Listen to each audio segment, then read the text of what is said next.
Assalamualaikum everyone, welcome to Vocabgram. Daily vocabulary word is ministration. It was a request by Kashmiri Guy, and Kashmiri Guy, here's your lesson. Ministration is a noun and it means the act of giving care or aid. देखिए, किसी इंसान की मदद करना, उसकी help करना, उसका ख्याल रखना, इस एक्ट को आप मिनिस्ट्रेशन कहते हैं। आप बेसिकली किसी दूसरे इंसान की ज़रूरत को पूरा करना, आप वो ज़रूरत जो है वो उसकी हेल्प करके है, उसे कोई एड प्रोवाइड करके है या उसका ख्याल रख कर है, किसी भी चीज़ की उसकी ज़रूरत है, उसकी ज़रूरत को पूरे करने का ये जो एक्ट है ना, इसको एडमिनिस्ट्रेशन कहेंगे। फॉर एग्जांपल जैसे एक छोटा बच्चा होता है, उसको बहुत ज़्यादा केयर की, तवज्जो की ज़रूरत होती है, वो अपना कोई भी काम खुद नहीं कर सकता। ज़ाहिर बात है, कोई नर्स होगी उसके पास, कोई आया होगी या उसकी मदर है, तो उसको एक मुकम्मल जो है ना वो केयर की ज़रूरत होती है। तो ये सारा जो उसको केयर मिल रही है, उसको जो तवज्जो मिल रही है, जो एक्ट है, ये एडमिनिस्ट्रेशन कहलाएगा।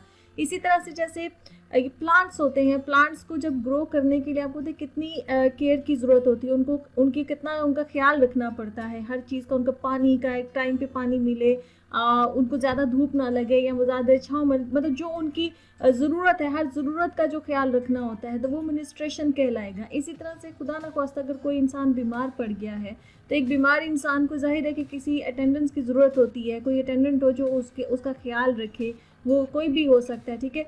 तो वो जो ख्याल रखना है उसका वो एडमिनिस्ट्रेशन कहलाएगा। इसी तरह से जैसे मैंने यहाँ पे एड भी लिखा है कि किसी की फाइनेंशियल मदद करना भी होता है, कि पैसों के ज़रिए किसी की मदद करना, किसी को ज़रूरत होती है, तो वो एडमिनिस्ट्रेशन कहलाएगी, वो भी एडमिनिस्ट्रेशन कहलाएगी। जैसे अभी आपने देखा हो कि ये कोविड का जो टाइम गुजरा था, तो इसमें लोगों को राशन पहुंचाना, लोगों का जैसे कुछ लोग हो गए थे कि लॉकडाउन में जो है वो शहरों में फंस गए थे, उनको बाहर जाने की ट्रांसपोर्टेशन की ज़रूरत पड़ रही थी, उनकी वो ज़रूरतों को पूरी करना, किसी की भी इंसान की किसी ज़रूरत को पूरी करने का ये जो एक्ट होता है ना, ये एडमिनिस्ट्रेशन कहलाता है। वो किसी भी फॉर्म में हो सकता है, वो किसी की हेल्प करके हो सकता है, किसी की केयर करके हो सकता है, किसी की फाइनेंशियल हेल्प करके हो सकता है, या किसी को किसी खास चीज़ की ज़रूरत है वो चीज़ प्रोवाइड करके हो सकता है। किसी भी तरीके की जो हेल्प होती है किसी दूसरे इंसान की, वो जो है एडमिनिस्ट्रेशन, वो जो एक्ट है, ये अमल जो है, ये अमल एडमिनिस्ट्रेशन कहलाता है। आई होप कि आपको एडमिनिस्ट्रेशन का मतलब समझ में आ गया होगा। Let's see some examples.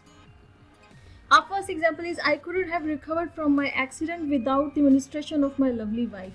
कि मैं अपने एक्सीडेंट से कभी भी रिकवर नहीं हो सकता था अगर मेरी वाइफ ने मेरी इतनी केयर ना की होती। उसकी एडमिनिस्ट्रेशन जो थी, उसने जो इतनी तवज्जो की, उस वक्त जितना भी टाइम पीरियड मैं उस बीमारी में, उस एक्सीडेंट की वजह से रहा हूँ, मैं कभी भी रिकवर ना कर पाता। मेरी लवली वाइफ ने जो है जितनी मेरी केयर की है, उसकी केयर के बगैर नहीं कर सकती। Our second example is thank you very much for all your administration for this orphanage. Orphanage कहते हैं यतीम खाने को, जिसको कि हिंदी में अनाथ आश्रम बोला जाता है, ठीक है। इसमें कहा जा रहा है कि बहुत बहुत शुक्रिया आपकी तमाम एडमिनिस्ट्रेशन के लिए, जो आपने इस यतीम खाने या इस अनाथ आश्रम के लिए जो किया है। अब यहाँ पे एडमिनिस्ट्रेशन जो है वो किसी भी सूरत में हो सकती है, एड की सूरत में हो सकती है, उस यतीम खाने को हो सकता है वो एड देते हो, फाइनेंशियल हेल्प करते हो, या उस यतीम खाने में जो चीज़ों की ज़रूरत, जैसे बच्चों को कपड़ों की, खानों की, या जो भी बिस्तर वगैरह की होती होगी सोने के लिए, जितनी भी नीड्स उनकी होती होंगी, उस नीड को जो है वो अगर कोई इंसान प्रोवाइड कर रहा है तो वो सारी जो है वो उसकी एडमिनिस्ट्रेशन कहलाएगी, ठीक है। A third example is a plant needs dedicated administration to grow, कि एक जो प्लांट होता है उसको ग्रो करने के लिए एक बड़ी डेडिकेटेड जो केयर होती है, तवज्जो होती है, जो ख्याल होता है, उसकी ज़रूरत होती है। Okay friends, the lesson has come to the end. I hope this lesson was useful for you. If you like this lesson, can you subscribe to my channel, share this video. I see you next lesson. Allah Hafiz.